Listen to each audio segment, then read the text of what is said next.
Bonjour, bonsoir, bon après-midi à toutes et à tous et bienvenue dans ce nouvel épisode d'Histoire d'argent. Aujourd'hui, je reçois Claire dans Histoire d'argent qui m'a envoyé un mail intitulé « La radine qui rêvait d'être riche ». Alors avec Claire, on explore certes sa radinerie, mais aussi la honte qu'elle m'a partagée de venir en parler au micro. Sans oublier sa peur de manquer alors qu'elle est assise sur un joli pactole de 50 000 € mais qu'elle garde sur son compte courant comme un petit vieux garderait ses sous sous son matelas, quoi. Cet argent, elle n'en fait d'ailleurs rien, mais elle en a besoin comme pour la rassurer. Faut dire que Claire ne dépense pas beaucoup d'argent et qu'elle a même beaucoup de mal à se faire plaisir, on va bien sûr en parler. Enfin, on explore son envie de quitter son job à mi-temps de psy dans l'éducation nationale alors qu'elle se lance pendant son autre mi-temps dans une recherche de liberté professionnelle dans une activité de rédactrice web SEO. Rien à voir avec sa formation de psy et j'ai d'ailleurs cherché à savoir pourquoi, par exemple, elle n'avait pas plus exploré que ça le fait de se lancer en libéral par exemple. Alors vous entendrez la clairvoyance de Claire sur le sujet est très intéressante. Ce qui compte maintenant pour elle, je crois, c'est de s'ouvrir et de se lancer, tout simplement. Exécuté par qui? Fabrice Florent. Bonsoir, bonjour, bon après-midi à toutes et à tous et bienvenue dans ce nouvel épisode d'Histoire d'argent. Chaque mardi et chaque vendredi à partir de 6h du matin, on discute avec mes invités de leur rapport à l'argent. Comment le perçoivent-ils? Comment ils le gagnent? Comment ils le dépensent? Comment ils l'appréhendent? Tout simplement. Alors je suis Fabrice Florent et mon métier c'est de faire parler les gens. Je fais parler de mes invités de leur intime parce que je suis convaincu que l'intime est bien plus universel qu'on ne le pense. Vous verrez, vous vous reconnaîtrez peut-être dans les histoires des gens qui parlent dans mon micro alors qu'ils racontent leur histoire. Je fais donc parler des gens, plutôt dans des podcasts de conversation sur divers sujets. Des pères de paternité, des mères de maternité, des célébrités de leur parcours vers le succès, des hommes de masculinité et aussi, bien sûr, des gens de leur rapport à l'argent. Je fais aussi un talk show avec ma partenaire Mimi Hegel qui s'appelle le Fab et Mimi Show. Bref, vous retrouverez tous les liens dans les notes de cet épisode si vous voulez découvrir ces autres podcasts. Et d'ailleurs, si vous découvrez mes podcasts, je fais pas mal d'autres choses. Allez donc voir ça sur mon site internet fabflorent.com, fabflorent.com. Si mes podcasts et mon travail vous aident d'une manière ou d'une autre, alors vous pouvez m'aider en retour en m'envoyant un don en argent sonnant et trébuchant avec votre carte bleue ou alors en vous abonnant à mon Patreon à partir de 5 € par mois. Vous trouverez les liens dans les notes de cet épisode, merci d'avance, c'est très cool. Enfin, si vous aimez le podcast, vous pouvez vous y abonner, mettre un chouette commentaire et 5 étoiles au podcast sur votre appli de podcast préféré, en particulier si vous écoutez sur Apple Podcast ou Spotify. Et surtout, partagez cet épisode et ce podcast autour de vous s'il vous a plu. Je suis sûr que vous connaissez des gens que mon travail pourrait intéresser.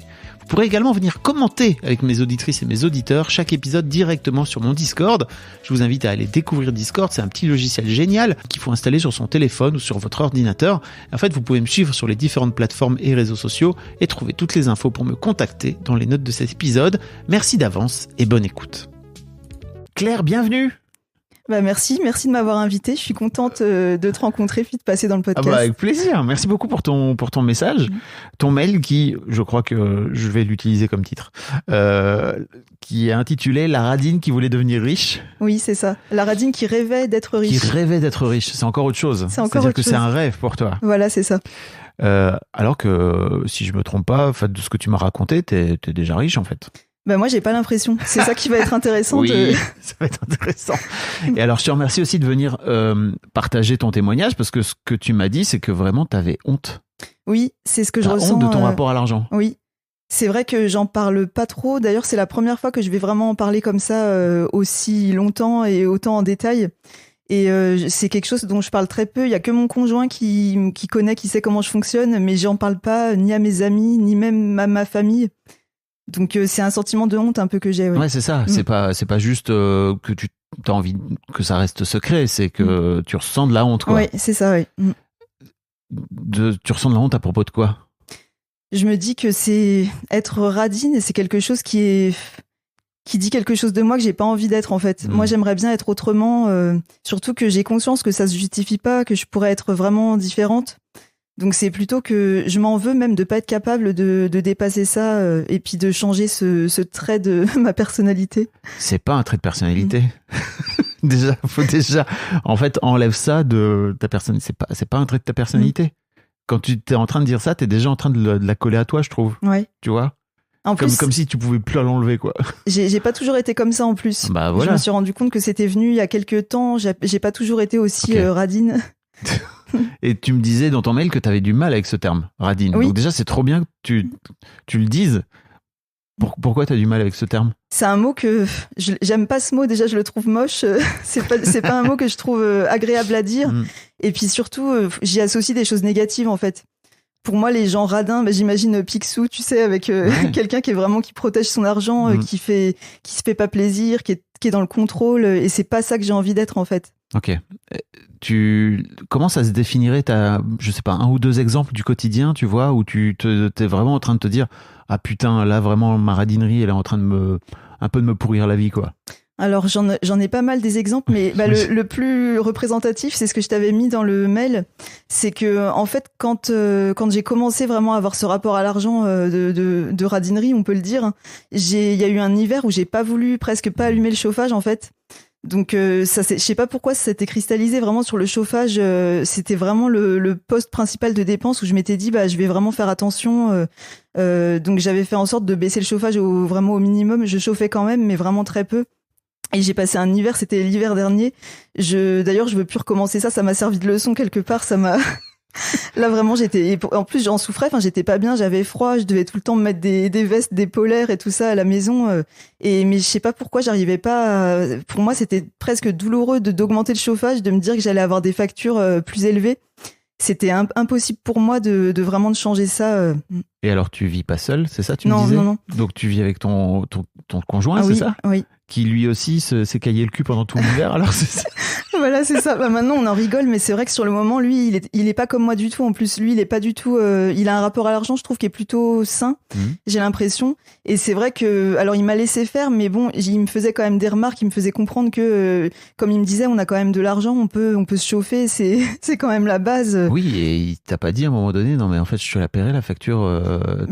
C'est ce qu'il a fait en fait cette année. Là, il m'a dit alors j'en paye quand même une partie, mais on a fait un peu. Il paye les 2/3 et moi 1/3. Et puis il est quand même modéré. Il sait que moi ça va m'énerver si on chauffe trop, si la facture est trop élevée.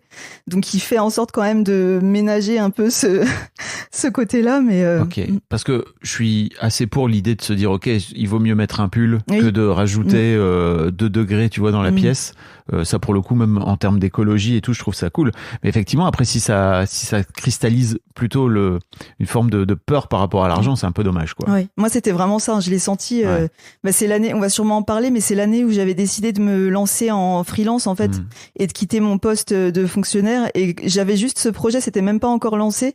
Et je m'étais dit, en prévision, il faut que j'économise, que je fasse attention. Donc c'est vraiment cette année-là que ça s'est mis en place ce rapport à l'argent. Et je te disais tout à l'heure, je disais dans le micro que t'étais riche parce que ce que tu m'as dit, c'est que t'as 50 000 euros sur ton compte courant. Oui. Tu dépenses combien d'argent par mois ? C'est quoi tes dépenses à peu près ? J'ai pas beaucoup de dépenses. J'avais essayé de faire le calcul. À mon avis, de dépenses de charges fixes, je dois avoir dans les peut-être 800, 900 maximum, je pense. Ok. Peut-être 1000 grand maximum, je sais pas trop, mais... Donc 1000 balles ? Ouais, à peu près. Ça veut dire que tu peux tenir 50 mois avec cet argent ? Ouais. En plus, tu me disais que tu l'as laissé sur ton compte courant. Oui, c'est ça qui est... que tu l'as même pas mis sur un livret d'épargne, quoi. Oui, c'est ça. Et d'ailleurs, j'ai le banquier qui m'appelait souvent l'année dernière, il y a 2 ans, je sais plus. Il a laissé tomber maintenant. Il a laissé tomber. Je crois ça, c'est plus lui maintenant, ça a changé. Mais c'est vrai qu'il m'appelait souvent. Alors une fois, j'y étais allée, il m'avait donné un rendez-vous et puis il m'avait présenté les différentes options de placement et tout ça, mais j'ai jamais donné suite. Et pourtant, je sais qu'il faudrait que je le fasse. C'est quelque chose que je trouve pas ça. Je vois pas pourquoi je garde autant d'argent sur mon compte courant, surtout que j'en fais rien. Donc j'aimerais bien mais alors pourquoi tu le gardes à dispo ? C'est ça qui est bizarre, c'est parce que j'ai ce côté à vouloir avoir de l'argent de côté, mais en même temps je le laisse sur mon compte courant, ce qui est pas du tout cohérent. Tu perds de l'argent, tu sais, quand tu fais ça, par rapport à l'inflation et tout, quoi. Ouais. Et même le fait de te dire ok, alors je comprends l'idée de te dire je vais pas le mettre dans des bitcoins ou je sais pas, tu vois, dans des placements risqués. Tu sais qu'il y a plein de placements qui sont pas du tout risqués. Ouais. Et que tu peux mettre, et que même, tu vois, tu pourrais mettre, je crois que tu peux mettre 10-12 000 euros sur un livret d'épargne qui va te rapporter un peu plus, quoi. Oui. Ça, je le sais, c'est vrai qu'il me l'avait présenté toutes les possibilités et je sais pas pourquoi je repousse toujours. Je me dis, il faut que je prenne rendez-vous, il faut que je m'en occupe. Tu t'occupes pas de l'argent, en fait. Non, en fait, c'est vrai que je regarde très peu mon compte. Enfin, ça dépend des moments. Quand je sais que je vais avoir des rentrées d'argent, j'aime bien regarder le chiffre qui augmente. Ça peut m'arriver d'aller voir comme ça. Et par contre, les périodes où je sais que je vais avoir des dépenses et pas beaucoup de rentrées d'argent, là, j'évite, je le regarde pas du tout. Ok. Ça vient d'où, cette radinerie? Tu t'y as un peu réfléchi ou pas? Oui. Je pense que ça vient quand même de ma famille, de le rapport à l'argent qu'avait Étonnant. Toujours de la comme famille. par hasard. Ouais. Je pense que ça vient de ma famille, mais j'ai pas toujours été comme ça quand même. Donc ça s'est réactivé quand j'ai eu le projet de me lancer à mon compte Ok. et de quitter mon poste de fonctionnaire. Mais je sais que ça vient quand même, oui, de ma famille. De ma mère est beaucoup comme ça. Elle a ce rapport aussi à l'argent et j'ai l'impression de reproduire le même schéma. Ok. Et on est bien d'accord que cette radinerie-là, et moi c'est ce que j'essaie de faire avec ce podcast, c'est qu'en fait elle est activée par plein de peurs. Oui, oui, moi c'est ça. C'est vraiment des peurs. C'est quoi les peurs que t'as? Peur de manquer, de plus avoir, par exemple, de pas pouvoir garder ma maison, d'être en difficulté. J'ai des peurs comme ça qui sont disproportionnées, je pense, parce que Oui. il faudrait vraiment, pour arriver à ce que je perde ma maison, il faudrait vraiment qu'il y ait vraiment, ça pourrait pas se produire du jour au lendemain, en tout cas. Mais c'est sûr. Ouais. Et t'en as conscience. J'en ai conscience, mais tu vois, peut-être pas autant. Quand je le dis, c'est pas si clair que ça pour moi. Intellectuellement, oui, j'en ai conscience, mais dans mon corps, tu vois, ça. C'est pas ça, c'est pas tout à fait ça. Je sens que j'ai quand même des peurs. Ok. Ok. On va parler un petit peu, on va rentrer dans le vif du sujet du podcast. Si je te dis argent, qu'est-ce que ça t'évoque, toi? L'argent, alors j'ai réfléchi à la question. Ce qui me viendrait tout de suite, c'est peut-être la sécurité. Mais en creusant, c'est plus... j'arrive pas trop à mettre un mot là-dessus. Ce serait, tu vois, c'est quelque chose que je verrais d'inatteignable, en fait. Un truc qui me fait un peu briller les yeux, tu vois, un objet brillant, justement, et qui est pas pour moi, en fait, qui est vraiment inaccessible, qui est merveilleux, tu vois, un truc vraiment génial, mais qui est pas à ma portée, que j'aurais jamais. C'est ça que ça représente. Que t'auras jamais. Ouais. Mais que t'as déjà sur ton compte en banque. Bah, t'as 50 000 balles, ouais. ce qui est plus d'épargne que plein de gens ont sur leur compte en banque, quoi. C'est drôle parce que moi j'ai l'impression de pas vraiment l'avoir, en fait, cet argent. Comme j'en fais rien, en fait, ça reste un chiffre, mais j'ai vraiment pas l'impression d'avoir cet argent-là. Et j'aurais du mal à le dépenser parce que pour moi c'est ma seule sécurité, en fait. Je me dis que c'est cet argent-là que j'aurais, tu vois, pour le reste de ma vie. J'ai que ce petit capital-là qui pourrait peut-être me permettre si j'ai des difficultés, de m'en sortir. Pour le reste de ta vie? Bah c'est ce que je me dis, ouais. Ouais, parce que cet argent-là, je l'ai économisé, je sais même pas trop comment je l'ai eu finalement. Bah en dépensant En rien dépensant du tout. rien, c'est ça. Mais tu vois, T'as quel âge? Je t'ai même pas demandé. J'ai 34 ans. Oui, donc ça fait quoi? Ça fait 10 piges que tu travailles, c'est J'ai ça? commencé à travailler à 23 ans. Donc ça fait 10 ans et Donc c'est tes économies de 10 ans. Ouais, c'est ça. Après donc c'est pas pour le reste de ta vie, tu t'en rends bien compte? Oui, mais j'ai du mal à me dire que ça va. En fait, c'est ça aussi ma problématique, c'est comme je veux me lancer à mon compte là, à partir de mon poste de fonctionnaire, j'ai l'impression que j'aurai plus de sécurité, que ça va être dur, en fait, que je vais avoir du mal à gagner mon propre argent. Ok, donc t'as besoin de sécurité. Ouais. C'est important? Oui. C'est important pour toi? Oui, c'est important pour moi, ouais. Ok. Et malgré tout, tu te lances... alors là, pour l'instant, t'es à mi-temps, c'est ça? C'est ça, en fait, j'ai gardé mon poste à mi-temps et je développe à côté mon activité. Mais ça a du mal à marcher, justement. C'est ça qui m'inquiète un peu. Pourquoi? Je pense que je me donne pas les moyens, en fait, que ça marche vraiment, parce que ça me fait peur aussi de quitter mon poste définitivement là de fonctionnaire. Et je me dis que si mon activité là en freelance ça marchait super bien, bah forcément je quitterais mon poste à un moment ou un autre. Oui. Et je serais de nouveau un peu dans l'incertitude. C'est bizarre parce qu'à la fois j'ai besoin de sécurité, mais ça m'attire vraiment le fait de me lancer là dans mon activité de freelance. Ça m'épanouit aussi. Oui, c'est-à-dire que tu es en train de choisir entre la liberté et la sécurité. Oui, c'est ça. Et en fait, tu peux pas avoir les deux en même temps. Ouais, ça je m'en rends compte, ouais. Tu t'en rends compte? Ouais, je m'en rends compte. T'en avais pas conscience avant?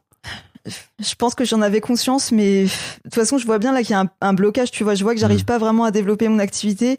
Ça pourra pas rester indéfiniment comme ça, parce que ça me rend pas heureuse en plus là d'être un peu entre ces deux trucs là et d'avoir ce rapport à l'argent qui se durcit un peu là, tu vois. Je me dis ça pourra pas durer comme ça, faut qu'il y ait quelque chose qui bouge.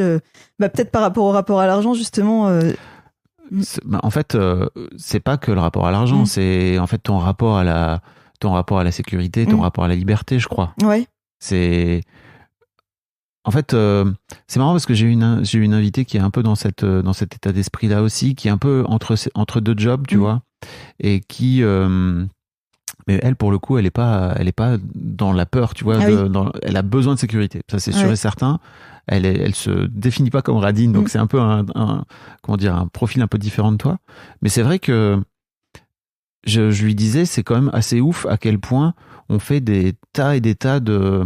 on enjolive de ouf, en fait, le statut d'entrepreneur et le statut de freelance et cette vie-là, sans prendre en compte forcément, derrière, que ça a un coût, en fait, cette liberté-là. Et toi, t'es en train de le tester, en fait. C'est-à-dire que forcément, entre sécurité et liberté, faut choisir, quoi. Ouais. Ce que j'ai envie de te demander, c'est pourquoi t'as besoin de sécurité? Pourquoi j'ai besoin de sécurité? C'est peut-être parce que moi, j'ai peut-être pas assez d'estime de moi. C'est ce que je me dis souvent aussi. Je sais que je suis quand même quelqu'un qui a pas trop confiance en moi. Ça doit être lié à ça, à mon avis. J'ai pas assez confiance en moi pour me dire que ça va marcher, que je vais pouvoir faire mon activité, puis que je vais trouver des clients qui vont me payer. Je pense que ça vient de mon estime de moi, en fait, qui est pas assez haute. Ok.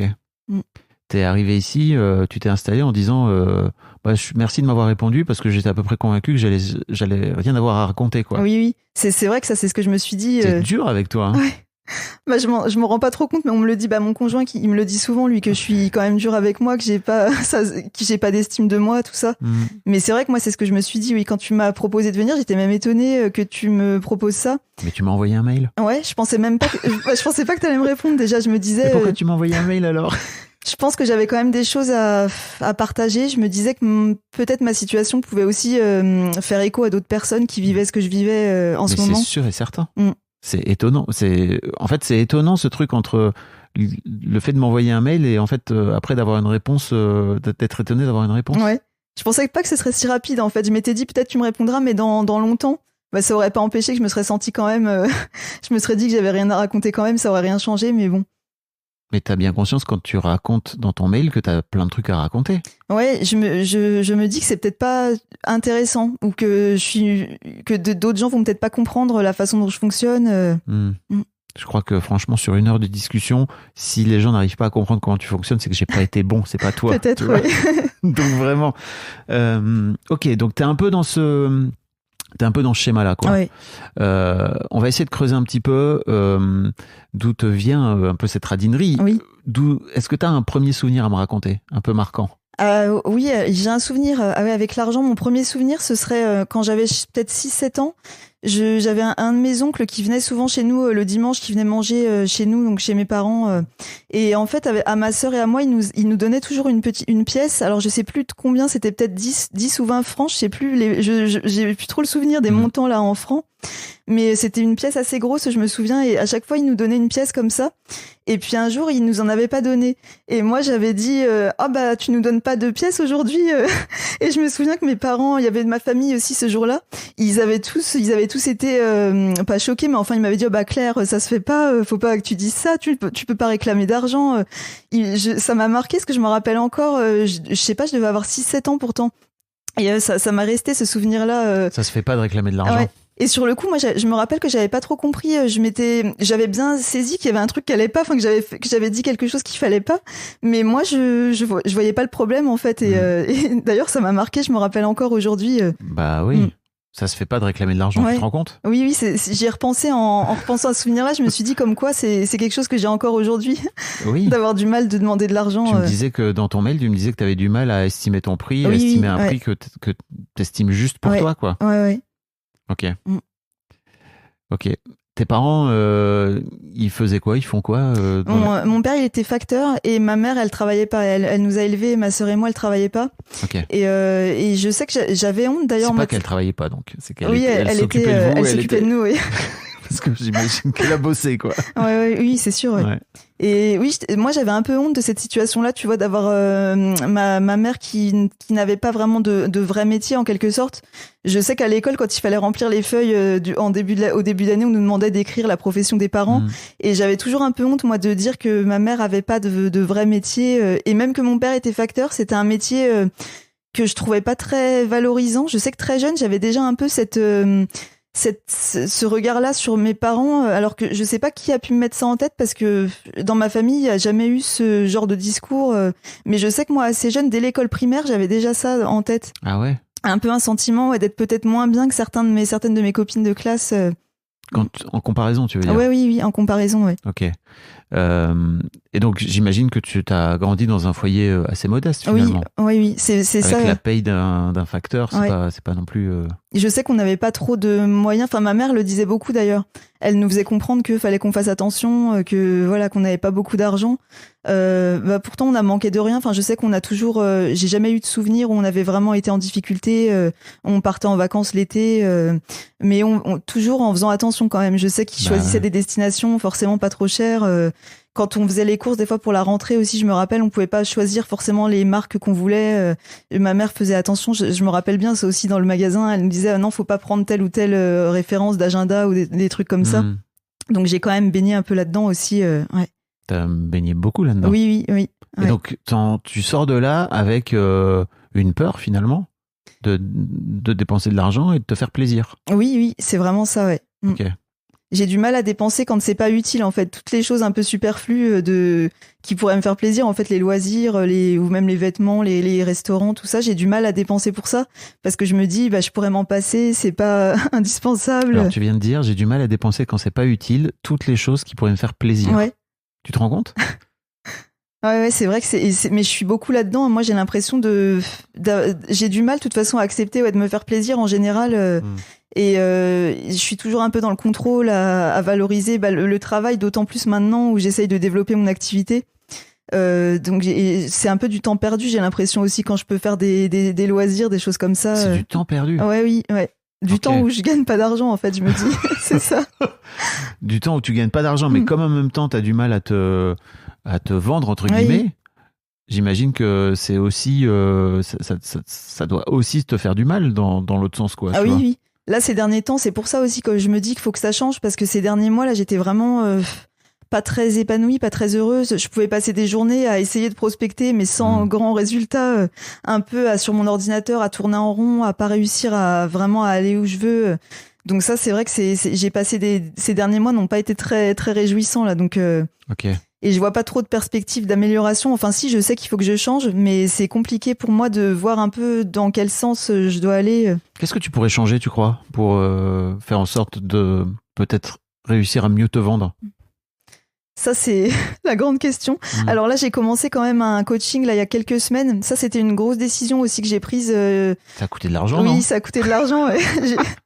J'ai beaucoup hésité. J'ai vraiment, mais je regrette pas d'avoir commencé. Là, ça a commencé il y a 3 semaines et ça m'aide vraiment. Là, j'avais besoin de ce côté-là aussi, un peu business. Moi, je suis pas du tout dans ce milieu-là. Comme j'étais fonctionnaire, enfin, je le suis toujours. Tu fais quoi? Tu fais quoi dans la fonction publique ? Je suis dans l'éducation nationale. Ok. Je suis psychologue dans l'éducation nationale. Okay. Donc, et là, tu fais quoi aujourd'hui? Je suis rédactrice web SEO. Ah oui. Rien à voir. Ok, d'où ça vient? J'ai toujours aimé écrire et puis je cherchais je voulais me reconvertir. Moi, ça faisait plusieurs années que j'étais plus très bien dans l'éducation nationale et je cherchais un métier en lien avec l'écriture et au fil de mes recherches, je suis tombée un peu sur ce métier-là. Donc le SEO, pour les gens qui l'ont pas, c'est vraiment la technique qui consiste à faire remonter le mieux possible les articles dans Google pour qu'ils soient le mieux placés possible et que finalement ils aient du trafic. Oui, c'est ça l'objectif.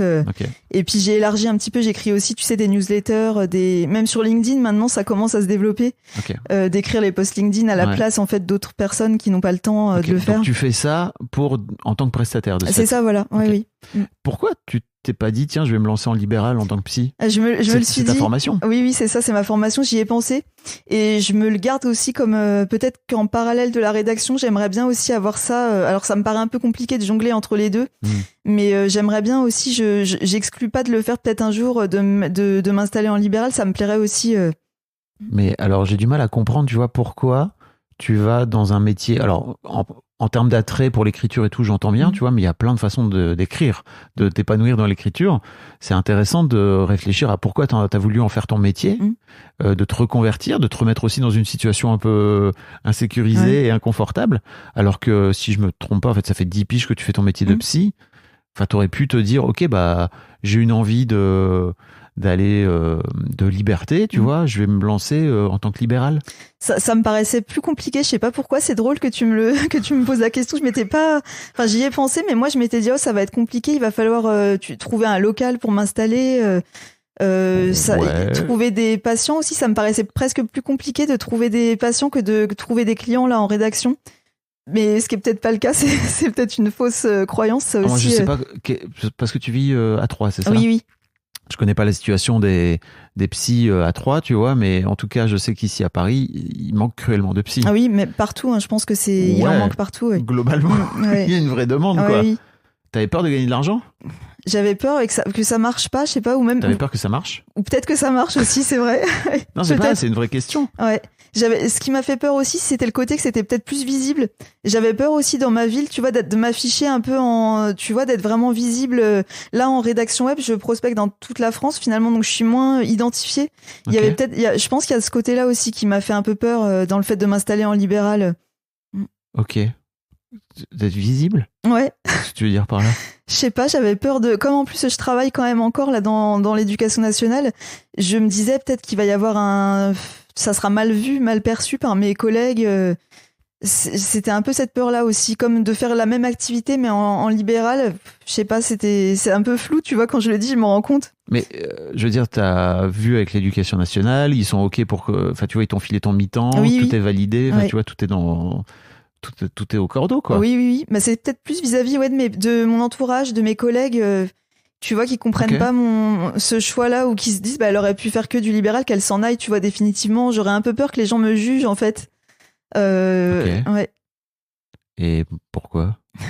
Non, mais je veux dire, c'est ta vie, quoi, tu vois. Ouais, peut-être aussi par peur qu'on ne trouve pas assez légitime, enfin, qu'on se dise, celle-là, pourquoi elle s'installe en libéral, elle a pas les compétences. Je pense qu'il y a de ça aussi. Ouais, parce que ça fait 10 piges que tu fais ce métier, forcément, t'es pas compétente. Je pense que c'est surtout ça aussi, ouais, c'est vrai. Tu préfères aller dans un métier où vraiment tu pars de zéro et que là, pour le coup, t'as le droit d'être illégitime. Oui, quoi. oui, c'est peut-être que c'était. Non, mais maintenant que tu me le dis, c'est vrai que je m'étais pas posé la question, tu vois. Moi, ça me semblait plus facile vraiment de faire de la rédaction web, un truc qui avait rien à voir, que de m'installer en libéral. Pour ce côté, comme je te disais, que ça allait m'obliger, il y aurait plus de démarches quand même pour trouver un local, tout ça, des choses un peu matérielles que j'ai pas là en rédaction web, mais trouver un local dans Troyes, enfin j'imagine que ça doit être assez simple de pouvoir trouver une petite pièce où tu peux recevoir des gens, non? Alors il y avait aussi le côté financier, forcément. Oui, forcément. Forcément qui est revenu. C'est vrai que j'y ai pensé, je me suis dit je pourrais trouver un local, mais ça va me coûter quand même assez cher. Je connais des personnes qui sont en libéral et qui me disaient un peu les montants. C'est assez variable selon les quartiers, mais je me disais, sachant qu'au début j'aurais peut-être pas de patience, ça me faisait un peu peur aussi. C'est combien de sous? C'était entre 250 et 300. Enfin, ça dépend vraiment, mais tu vois, ça me semblait un gros montant sans certitude que ça allait être. Ouais. Tu m'étonnes avec tous ces 50 000 euros là dont tu sais pas quoi foutre. Franchement, t'aurais pu les foutre en te disant, je vais prendre un an devant moi. Ça fait combien? 200, même si on met 300 balles. Allez, ça te fait quoi? Fois 12, 3600 euros. Ouais. Tu viens ponctionner sur tes 50 000 là et tu te dis, tiens, je vais enfin me servir de ce tas d'or là dont je ne me sers pas. C'est vrai que ça me paraît, tu vois, j'y pense pas en fait. Cet argent-là, je l'aime, mais je pense vraiment pas j'arrive pas à l'utiliser en fait. Même pour là, tu vois, je voulais me faire un site internet et j'ai du mal à sortir l'argent. Je sais qu'il faut que je dépense tant et c'est compliqué pour moi vraiment. Alors que ça me serait utile. Enfin, et puis j'ai l'argent, c'est ça le pire, c'est que je sais que je peux me le permettre, mais j'ai vraiment du mal à sortir cet argent-là. T'as peur de gagner plus d'argent que tes parents? Oui, je pense qu'il y a de ça. J'y pensais là récemment et je me disais oui, sûrement. Surtout vis-à-vis de ma mère, je pense que j'ai ce côté-là que je veux pas la dépasser en fait. Enfin, et gagner plus qu'elle. Tu l'as déjà dépassé. Oui, ouais. Depuis longtemps. Ouais. C'est-à-dire que si elle n'a jamais travaillé de toute sa vie, en fait, à partir du moment où tu as travaillé un mois, tu as déjà gagné plus qu'elle. Oui, c'est vrai, ouais. Comme si je m'autorisais pas peut-être à réussir aussi parce qu'elle a une histoire aussi un peu particulière. Mes parents, ils se sont séparés en fait quand j'avais 16 ans. Et ma mère, elle s'est retrouvée vraiment en difficulté financière, surtout que mon père, il est parti dans des conditions assez... il l'a laissé sans vraiment de ressources. Ça a été un peu compliqué, ouais. Et je sais que ma mère, elle l'a vraiment... ça a été difficile pour elle déjà financièrement. Donc heureusement, il y a ses parents qui l'ont aidée. Elle s'en est sortie. Elle a dû retrouver du travail, du coup, à l'âge de... Elle avait 50 ans, je crois. Donc ça a été compliqué pour elle. Donc là, elle travaille encore d'ailleurs. Et je sais qu'elle s'inquiète pas mal pour sa retraite. Enfin, c'est des choses elle m'en parle souvent de ça. Elle me dit à ma retraite, j'aurai rien. Enfin, c'est vraiment un sujet qui la préoccupe. Et je pense que c'est peut-être ça aussi. Je me dis, j'ai peut-être pas envie de réussir parce que je me dis, la pauvre, elle est. Enfin, c'est vraiment inconscient. Je me le dis pas comme ça, mais je pense qu'il y a de ça, tu vois, de la voir un peu qui galère, qui est dans une situation difficile. De me dire, moi de mon côté, si jamais je réussis, si je deviens riche, qu'est-ce qui pourrait se passer Qu'est-ce qui pourrait se passer alors? J'aurais peut-être peur de plus être aussi proche d'elle, je sais pas. Pourtant, ça, quand je le dis, c'est bête, je me rends compte que ça changerait rien. Et on a toujours été, on se ressemble beaucoup, on a un peu la même personnalité. Donc je me dis, si moi tout d'un coup je devenais riche, j'aurais l'impression d'être de l'abandonner. De l'abandonner. Ouais, de plus être comme elle. Ok. Mais c'est vrai qu'il y a ce truc-là, je pense qu'à joué. Histoire d'argent, tu sais qu'il y a cette histoire de loyauté là qui est très forte. Ouais. Ça, je pense que c'est quelque chose qui est vraiment, j'aurais peur de plus être loyale, ça c'est sûr, ouais. Ok. Et comment tu peux faire alors pour être déloyale à ta mère? Ça, je sais pas comment je pourrais faire. Bah si si je gagnais plus d'argent et que je me rendais compte que ça changeait rien, parce que je pense qu'en plus ça changerait rien, je vois pas pourquoi ça changerait quoi que ce soit dans notre relation. Qu'est-ce que tu crois que ça changerait? Qu'elle me perçoive peut-être différemment, je me dis. Qu'elle se dise que je vais changer, mais en le disant, ça me paraît. Je pense même pas qu'elle se dirait ça, tu vois. C'est moi qui projette ça vraiment, mais ouais. Mais c'est son regard, je pense. Ouais, j'aurais peur qu'elle ait plus le même regard sur moi. Ouais.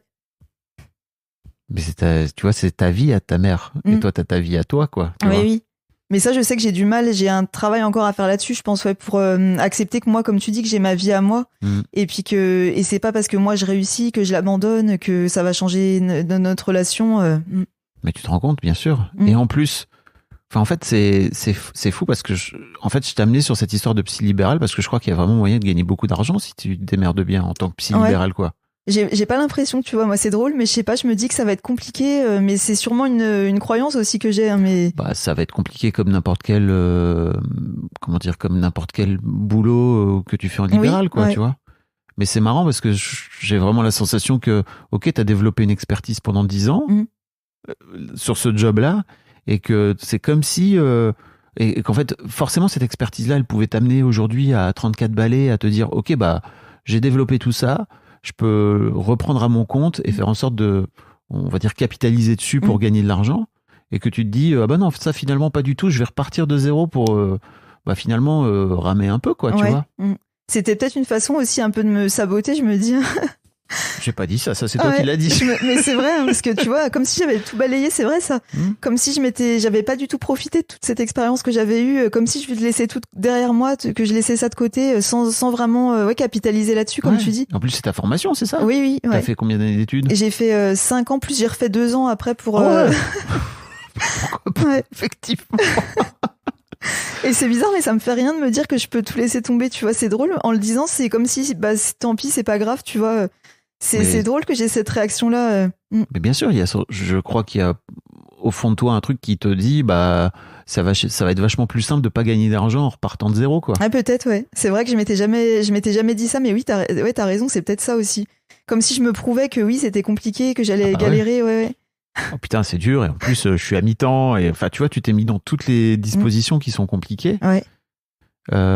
Tout en ayant peur de manquer d'argent, donc en plus t'as cette peur du manque, et en fait je sais pas, je me rends pas compte à quel point t'es aussi dans un scénario qui potentiellement finit par devenir une sorte de professionnalisatrice, quoi. Ça, je pense que je m'en doutais, j'ai raté. Ça, c'est ce que je me suis dit. C'est vrai que je mets tout en place, on dirait, pour pas vraiment réussir. Surtout que je connais des gens qui se sont lancés en même temps que moi là en rédaction web, qui avaient un peu le même parcours que moi et qui ça marche très bien. Donc je sais que c'est possible. En tout cas, je vois bien. Je connais plusieurs personnes pour qui ça marche très bien et qui avaient rien de plus que moi à la base. Enfin voilà, qui avaient pas forcément de réseau ni quoi que ce soit et qui pourtant qui s'en sortent très bien. Donc je pense que c'est vraiment moi qui fais tout pour un peu me saboter pour pas que ça marche vraiment bien. Pour peut-être être loyal à maman. Oui, sûrement, ouais. Surtout que, voilà, si, j'ai oublié de le dire, ça aussi, mais c'est pas que ça lui plaît pas, mais elle m'encourage pas trop à quitter l'éducation nationale. Ah Quand on en parle, elle me... Ta mère qui a toujours eu peur de manquer? Bah oui, souvent. Alors là, un peu moins maintenant, mais je sais qu'au début, elle était complètement, quand je lui ai dit que j'allais peut-être partir, elle était complètement catastrophée. Même au début, j'osais plus trop l'appeler pour lui en parler parce que elle était vraiment dans tous ses états. Elle me disait, ah, mais tu te rends compte, c'est pas du tout raisonnable.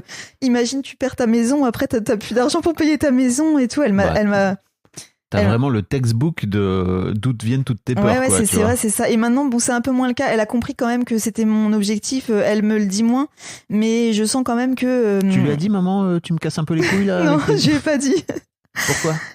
Je sais qu'elle fait ça pour un peu me protéger. Tu vois, elle le fait pas Bien sûr. de façon malveillante. Tu vois, c'est pas. Bien sûr.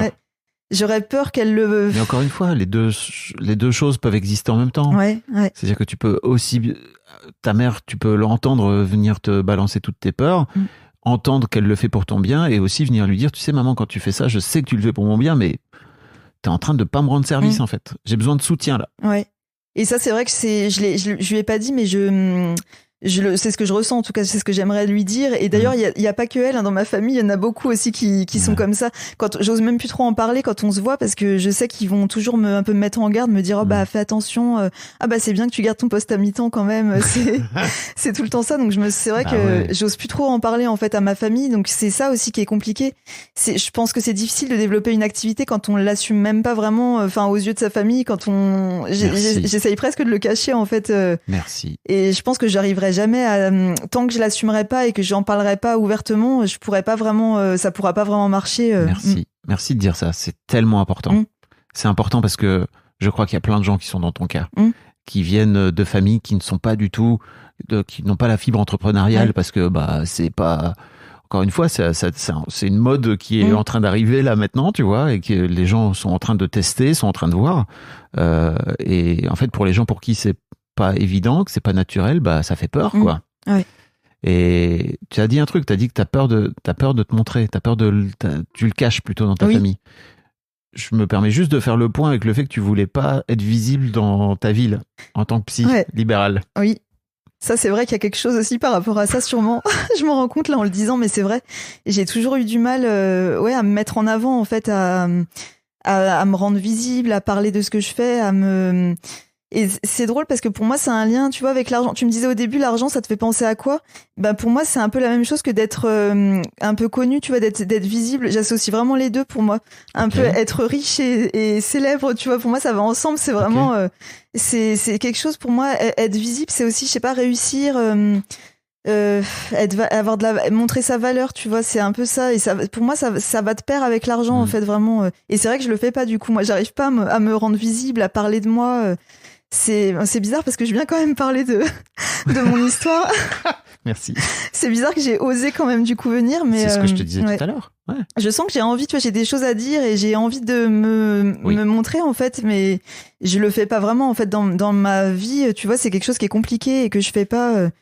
Donc oui, aussi bien pour, comme tu me disais, pour si je voulais me lancer en libéral, j'oserais pas le faire parce que j'ai peur d'être visible. Et c'est le cas aussi pour la rédaction web. Je me rends pas non plus autant visible que je pourrais, même si je fais quand même des choses pour, mais c'est pas optimal, je pense. Bah oui. Mais c'est vachement plus simple de ce fait-là, de pas être visible et de te dire, merde, j'ai raté. Alors je vais continuer dans mon job comme maman m'a dit, quoi. Oui, ouais. Derrière, je sais pas, j'imagine que tu le sais si t'es psy, mais moi, il y a un truc qui m'a vraiment mindfuck la tête, c'est que je me suis rendu compte que derrière chaque peur, il y avait un désir caché. Là, de ce que j'entends, c'est que, en fait, effectivement, t'as une peur d'être visible, mais que t'as aussi un désir de briller, quoi. Oui. Tu vois, de peut-être sortir, voire même de ta chrysalide, tu vois, si on veut, peut-être de l'ombre de ta mère, j'en sais rien, en fait, tu vois. C'est quoi, selon toi, le désir qu'il peut y avoir derrière toi, derrière tout ça? C'est vrai que, oui, il y a sûrement un désir aussi quand même pas de me mettre en avant, parce que tu vois, en le disant, ça me ressemble pas trop. Moi, je suis quelqu'un qui est plutôt introverti, tu vois, qui se met pas trop en avant. Mais je pense qu'il y a une partie de moi qui a envie quand même je sais pas, de m'ouvrir, tu vois, de montrer de quoi je suis capable, t'es sûr que t'es quelqu'un d'introverti? Oui. Non, ce que je veux dire, c'est que t'es en train de me dire aussi que comment dire, il y a plein de loyauté par rapport à ta mère, si j'ai bien compris, elle est plutôt, ta mère est plutôt introvertie aussi, donc tu vois, il y a un peu ce truc où peut-être en miroir, quoi, tu vois. C'est vrai que je pense que comme je te disais, je lui ressemble beaucoup et elle évolue beaucoup comme ça, être très discrète, introvertie. Et moi, je me suis construite un peu comme ça aussi. Mais je me dis qu'au fond de moi, oui, il y a une partie, je pense, qui a envie c'est le bon mot quand tu disais qu'elle a envie de briller, tu vois, c'est le bon mot, c'est ce que j'utiliserais aussi. Bah, t'es là, hein. Ouais. Si t'avais pas envie de briller, tu serais pas au miroir, hein. C'est vrai. Au micro, miroir. Ouais. Non, c'est vrai, c'est un premier pas, je me dis peut-être que je fais aussi pour déjà de parler de ce rapport-là à l'argent, de mon histoire. Je pense que c'est un premier pas aussi, ouais. Bien sûr, et en plus tu rends service à plein de gens, je te promets, je crois. J'espère. C'est sûr et certain. Selon toi, c'est quoi, on va dire, les 3 trucs que tu pourrais faire là, en sortant, tu vois, qui pourraient te permettre de t'ouvrir un peu plus et d'essayer de contrecarrer cet aspect radin, tu vois. Ce qui me vient en premier, ce serait de faire des dépenses, du coup, pour me faire plaisir, en fait. De vraiment de... Alors, j'ai pas d'exemple précis, tu vois, il y a rien qui me vient vraiment. Mais ouais, ce serait de me... Alors, 3 choses, tu vois, j'aurais du mal à trouver. Une des choses, je dirais que ce serait dépenser pour me faire plaisir, faire quelque chose qui me fait vraiment plaisir et dépenser de l'argent pour ça. Mais quoi ? C'est dur parce que tu vois, je me fais tellement pas plaisir au quotidien que... On est à Paris aujourd'hui. Ouais. Tu sais ce que je vais t'obliger à faire. Je me doute. Non, mais je sais pas, on est à Paris... Tu m'as dit que ça faisait longtemps que tu n'étais pas venu et tout, donc déjà merci beaucoup d'avoir dépensé de l'argent pour venir, c'est trop cool. Qu'est-ce que tu aimerais t'acheter ? Alors il y a quelque chose que je voulais faire. Alors c'est pas très cher, hein, tu vas rigoler, c'est vraiment pas, c'est rien de fou. Mais j'ai vu qu'il y avait une super boulangerie. J'adore le pain, moi je fais mon pain moi-même au levain et tout ça. Et j'ai vu qu'il y avait une boulangerie comme ça, pas loin, qui est assez connue. Ouais. Et je m'étais dit, je vais m'acheter des pains au levain là-bas. Donc c'est bête, ça reste pas non plus extrêmement cher, mais ça me ferait plaisir vraiment d'aller là-bas et de me faire plaisir, de m'acheter ce qui me fait plaisir. Et alors avant que je t'amène là-dessus, tu t'étais pas dit ok c'est cool, je pourrais aller m'acheter un pain au levain? J'y avais pensé, mais je m'étais dit oh c'est pas indispensable. J'avais quand même regardé, tu vois, j'avais vu que la boulangerie était pas loin, mais bon, je pense pas que j'y serais allée si on n'en avait pas parlé là. C'est vrai? Ouais. Ça coûte combien un pain au levain? C'est quand même assez cher vu que c'est une bonne boulangerie, mais c'est pas non plus, tu vois, ça doit être 15 € peut-être un gros pain, tu vois, c'est pas non plus, je peux largement me le permettre. Je crois. Je peux venir taper dans ton tas d'or. Ouais. Ok, quoi d'autre? J'ai du mal à trouver. Peut-être des vêtements, tu vois, c'est très très rare que je fasse du shopping pour m'acheter des vêtements.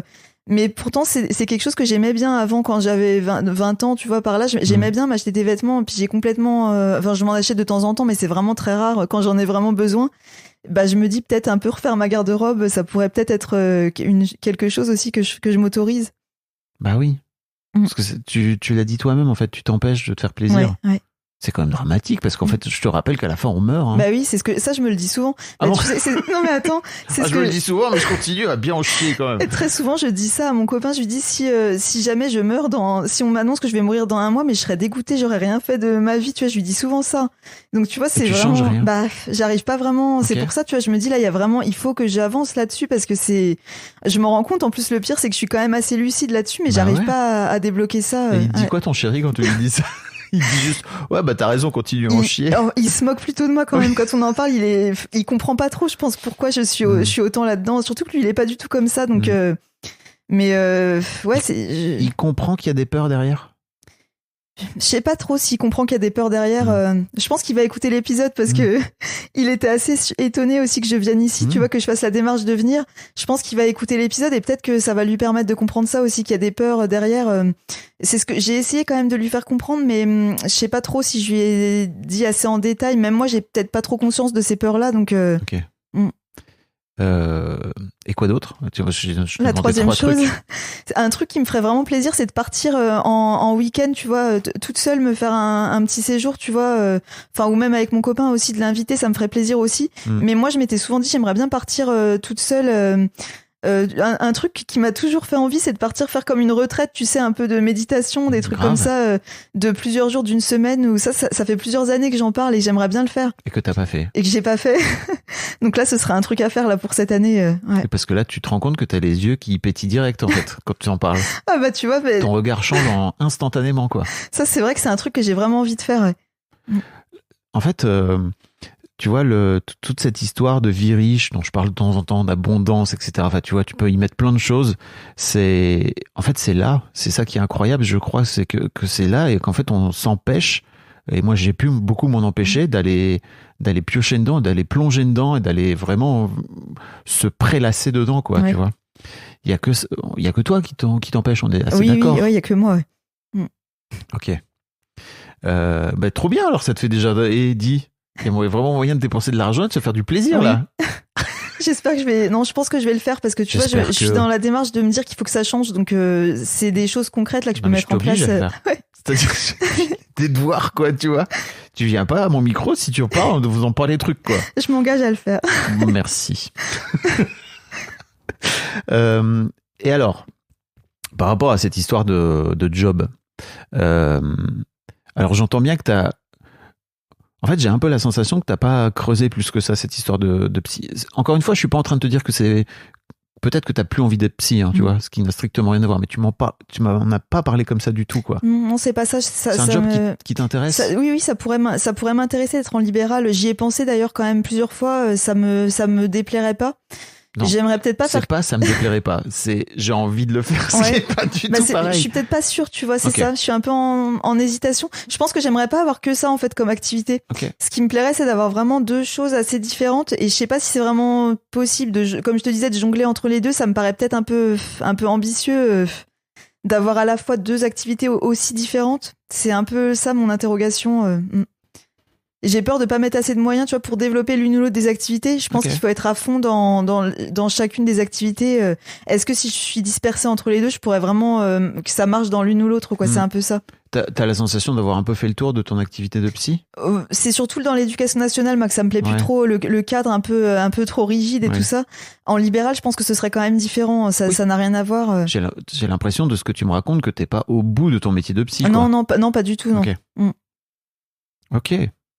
Bah, je crois vraiment qu'il faudrait que tu creuses un peu plus le truc. Ouais. Et j'ai un peu l'impression que t'es un peu dans une... Tu vois, t'es déjà en train de te mettre des bâtons dans les roues quand t'en parles. Ouais. Je sais pas si j'arriverai à faire les deux, machin.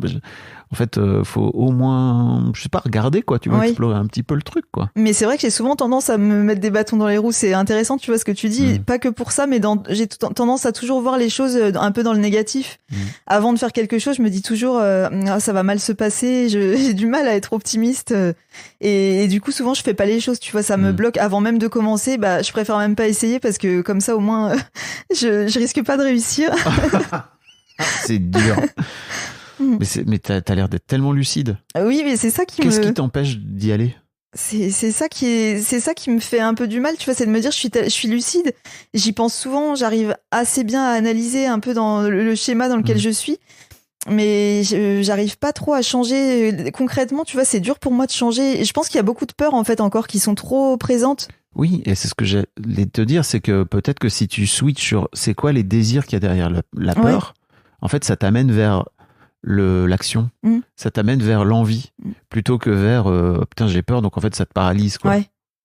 Et tu pourrais réfléchir à c'est quoi les peurs qui t'empêchent, et en fait c'est quoi les désirs qu'il y a derrière, parce que encore une fois c'est comme l'argent, oui c'est comme l'argent et c'est comme le plaisir, c'est-à-dire que soit tu décides de le voir de façon restrictive et avec du contrôle et avec de la peur et avec j'ai peur d'en manquer, soit tu te dis non en fait j'ai envie de m'ouvrir au plaisir, et que peut-être que le simple fait de t'ouvrir à ce plaisir-là va aussi ouvrir d'autres voies dans ta tête de ok c'est cool de se faire plaisir en fait. Bah, ça peut être cool aussi de réfléchir à gagner de l'argent, et gagner de l'argent de façon plus lucrative, on va dire, que ce que tu fais aujourd'hui. Et puis de mettre maman un peu de côté aussi, quoi. Oui, aussi. Ouais. Il y a un gros chantier. Ouais, mais en même temps c'est trop bien. Oui. Bah là, je suis en phase quand même de changer. De toute façon, si je suis venue, je pense que c'est pas un hasard aussi, tu vois. D'ailleurs, j'ai écrit ce mail à ce moment-là. Tu vois, ça fait presque plus d'1 an là que j'écoute le podcast, et c'est quand même là que j'ai écrit le mail. Tu vois, j'aurais pu l'écrire il y a 6 mois. Non, je l'ai quand même écrit là parce que je sens que je suis quand même dans une phase de. Tu vois, j'ai pris le coaching aussi là dont je te parlais pour quand même avancer. T'as envie d'y aller, quoi. J'ai quand même envie d'y aller, ouais. Et je me fais accompagner là depuis peu par une thérapeute aussi. Alors pas que sur le rapport à l'argent, je lui en ai parlé un petit peu, mais on travaille pas du tout que là-dessus. Okay. Mais elle me fait réfléchir aussi à tout ça, le fait de m'ouvrir un peu plus au plaisir, tu vois, à l'abondance et tout ça. Et ça, c'est des choses que je compte bien aussi travailler avec elle. Et puis peut-être le rapport à l'argent aussi, on en a parlé un petit peu. Je pense pas qu'elle est spécialisée là-dedans, mais elle peut sûrement m'aider aussi à avancer là-dessus. Ok. C'est trop cool. Franchement, j'ai l'impression que t'as toutes les clés en main. En fait, il n'y a plus qu'à aller les mettre dans les serrures, quoi. Bah, j'espère, mais me connaissant, j'ai un peu peur, tu vois, de pas réussir à passer à l'action. Me connaissant, j'ai un peu peur. Ça Comment tu changes mal. cette phrase? Mais c'est vrai. Je vais le faire. De toute façon, je sens que c'est le moment de le faire, en tout cas. Et puis surtout, je crois qu'il est important d'arrêter de venir mettre cette peur et de venir la rattacher à ta personnalité. Oui. Parce que t'en fais un truc qui est limite indéboulonnable, quoi. Bah, c'est un peu l'impression que j'ai, ouais. J'ai toujours si tellement été comme ça, ouais. C'est vachement plus simple. Bah oui, ça permet de pas bouger. En plus, je connais que ça, tu vois, comme mode de fonctionnement. C'est ça aussi qui est dur, c'est que j'ai toujours fonctionné comme ça et... Enfin, peut-être pas, tu vois, j'ai pas l'impression que quand j'étais plus jeune, je pense pas que j'étais quand même comme ça par rapport à l'argent, puis même en général. Tu veux dire, c'est le divorce de tes parents, c'est ça qui a cristallisé un truc? Peut-être que c'est vrai que cette période-là, j'ai eu des années un peu difficiles après, psychologiquement et tout, j'étais pas très bien pendant presque 10 ans, tu vois, j'ai eu une période un peu, vraiment, j'étais pas très bien. Ça fait 4-5 ans, là, vraiment, que j'ai l'impression de m'en être un peu sortie, donc, c'est ça aussi, j'ai l'impression d'avoir eu une période un peu entre parenthèses, tu vois, dans ma vie, un peu, où j'étais pas du tout épanouie, j'étais en souffrance par rapport à tout ça, mais j'en avais pas vraiment conscience en plus. Par rapport, tu veux dire, à l'histoire de tes parents? Oui, à l'histoire de mes parents, ouais, qui a eu quand même pas mal de répercussions sur ma santé mentale, enfin même physique. J'ai eu des troubles alimentaires, tout ça. C'était vraiment compliqué. Et tu vois, ça fait 5 ans là que je m'en suis vraiment sortie. Et c'est comme si je redécouvrais un peu, tu vois, un peu tout. Puis mais que j'avais gaspillé plein de temps, je me dis. Pas gaspillé. Ouais. En fait, c'est dur de dire ça encore, tu vois. Ouais. C'est comme si t'avais perdu du temps. Bah c'est un peu le sentiment que j'ai, mais bon. Je me dis que c'est déjà bien que je m'en sois sortie, puis que puis ça t'a amené là où t'es aujourd'hui. Oui. Ouais. C'est dur de se dire que t'as perdu du temps. En fait, c'est ta vie, tu vois. Il n'y a pas à réussir ou rater, c'est juste ta life, quoi. C'est comment dire, c'est incroyable parce que en fait, quand tu réfléchis, même les trucs les plus tragiques, en fait, t'apprends des choses. Oui. T'apprennes des choses, pardon. Ouais. Ok. Tu vas.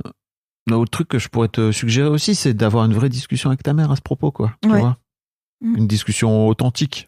Tu vois, Hé maman, faut qu'on parle. Ouais. J'ai pas l'impression que tu sois en colère contre elle en plus. Non, pas du tout, non.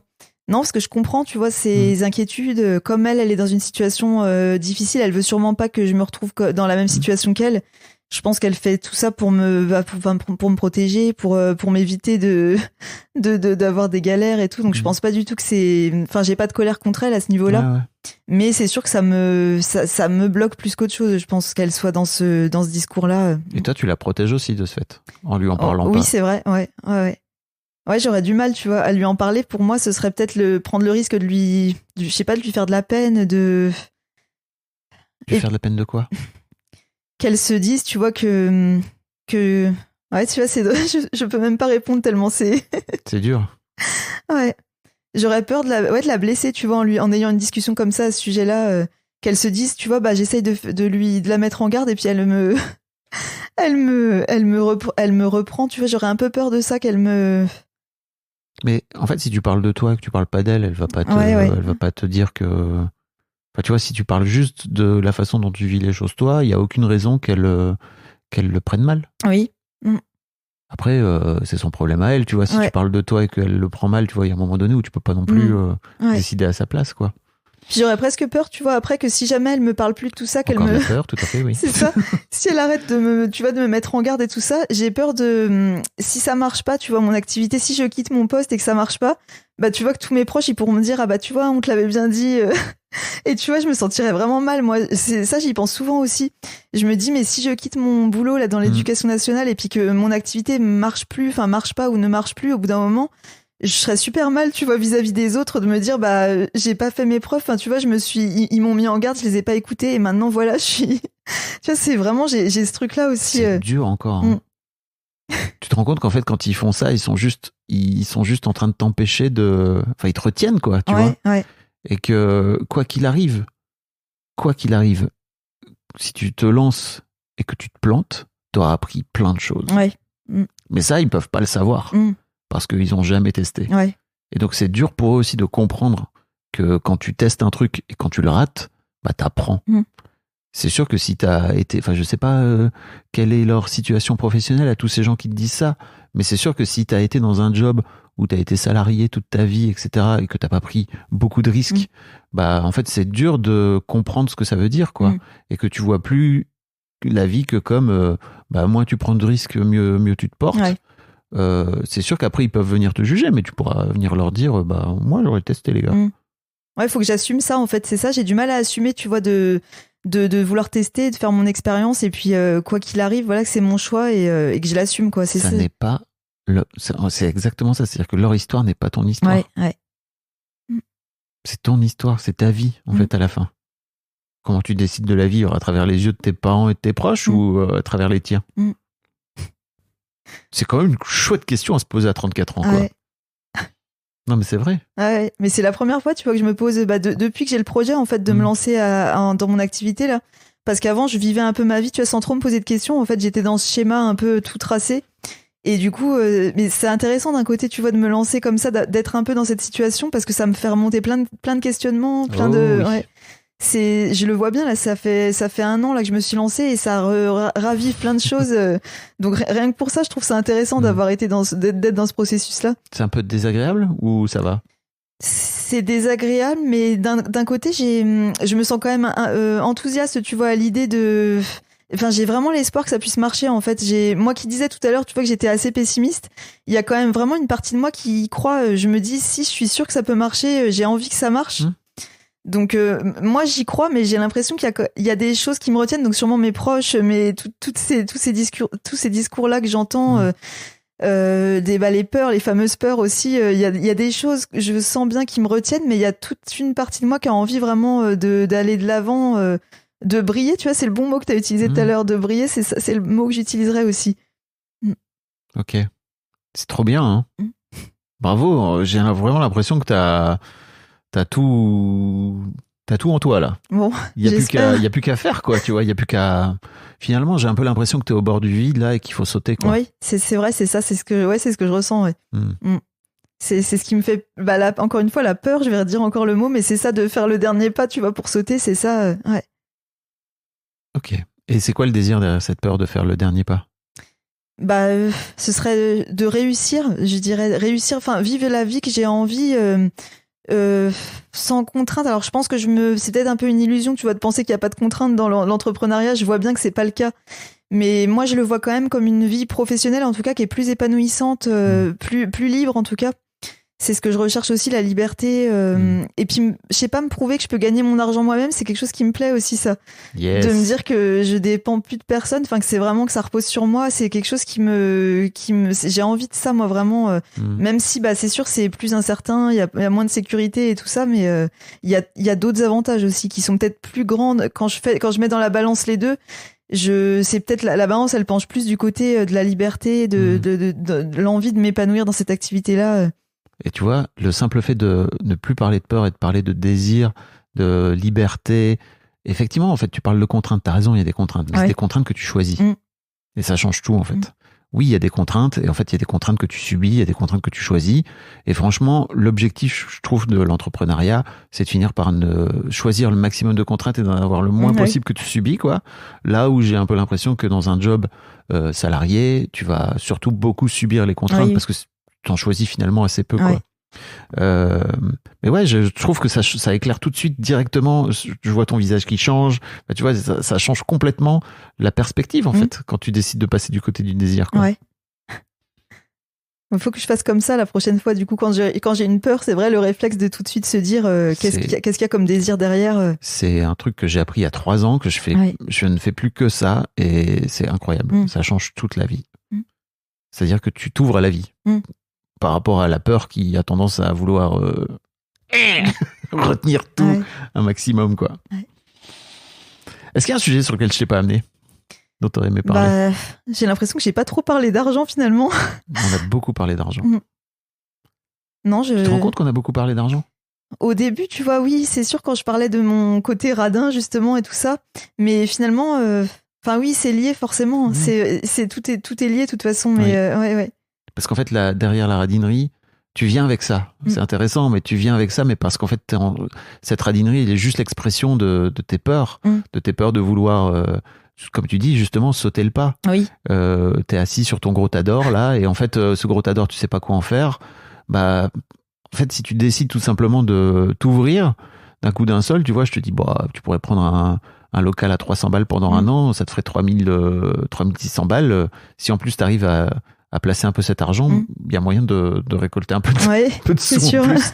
D'un coup d'un seul, tu te rends compte que cet argent-là, tu peux en faire des choses pour ta vie, quoi.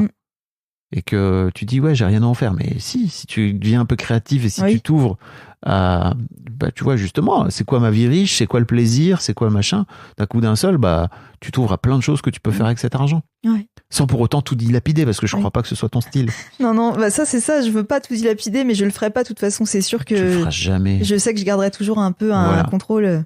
Mais l'important, c'est qu'est-ce que tu... En fait, pour moi, c'est ça aussi, c'est que souvent les gens qui sont dans le contrôle, je sais pas si c'est ton cas, mais ils ont peur de se dire, oh là là, si j'ouvre un peu la vanne au plaisir, je risque de tout faire péter. C'est ce que j'allais dire tout à l'heure, j'y pensais pendant qu'on parlait. J'ai aussi cette crainte-là de me dire, si je commence à me faire plaisir, après je vais prendre goût... Je vais prendre goût au plaisir. À la vie. Je vais prendre goût à la vie. Je vais prendre goût à la vie. Ma vie va être tellement agréable que je voudrais plus revenir en arrière. Tu vois, faudra que j'ai un train de vie après. Enfin, je vais vouloir dépenser toujours plus. C'est un peu ça aussi. Ouais, et peut-être que le fait de dépenser toujours plus va peut-être t'inciter à aller gagner toujours plus. Oui. Je pense aussi qu'il y a de ça aussi, ouais. Et encore une fois, je crois que tu peux le faire en plus de façon très écologique, à la fois pour ton environnement, pour toi, mais tu te rends compte que tu viens de dire, putain, peut-être que si j'ouvre, je vais prendre goût à la vie. Ouais. Non, c'est vrai, je me rends compte que... C'est incroyable comme phrase. Comme si je me privais un peu de vivre, en fait, c'est vrai. Hein.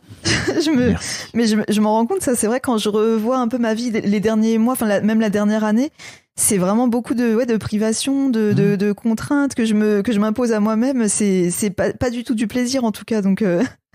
Là, j'ai matière vraiment à... Il y a beaucoup de choses à faire. Prendre goût à la vie. Tiens, tu pourrais mettre ça tout en haut, tu vois. Ouais. Tu te rends compte ? C'est incroyable comme phrase. Je crois que c'est la première fois qu'on me la sort aussi naturellement. Putain, si je dépense de l'argent, je pourrais prendre goût à la vie. Waouh, c'est incroyable. Bien sûr qu'il faut prendre goût à la vie.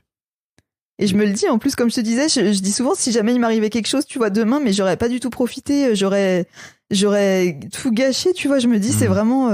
c'est pour ça, il est temps que ça change, parce que ça peut pas continuer comme ça. Que t'ailles t'acheter un bon pain au levain, là. Oui, voilà, déjà. Merci beaucoup, Claire. Merci à toi de m'avoir invité. Avec grand plaisir. Franchement, merci pour tout ce que tu as partagé. Merci pour aussi d'être venu partager ta honte, parce que encore une fois, c'est courageux de ta part. Et en fait, je te souhaite vraiment le meilleur. J'ai envie de te donner rendez-vous l'année prochaine. Oui, avec plaisir. Ça te dit ? Ouais. Tu m'expliques un petit peu où t'en es, quoi. Ouais. Ça serait trop cool. Je te dirais si j'ai pris goût à la vie. Oh là là, cette phrase, incroyable. Merci beaucoup, c'est cool. Merci. Un grand merci à vous d'avoir écouté jusqu'au bout. Pensez à rejoindre le serveur Discord pour venir commenter avec le reste de ma commu. Je vous trouverai tous les liens dans les notes de cet épisode. Et si mon travail vous plaît, je vous rappelle que vous pouvez m'offrir en échange un peu de sérénité en vous abonnant à mon Patreon ou en m'envoyant de l'argent en vous munissant de votre CB. Vous trouverez tous les liens dans les notes de cet épisode également. Bonne fin de journée et j'espère à très bientôt pour un nouvel épisode de podcast.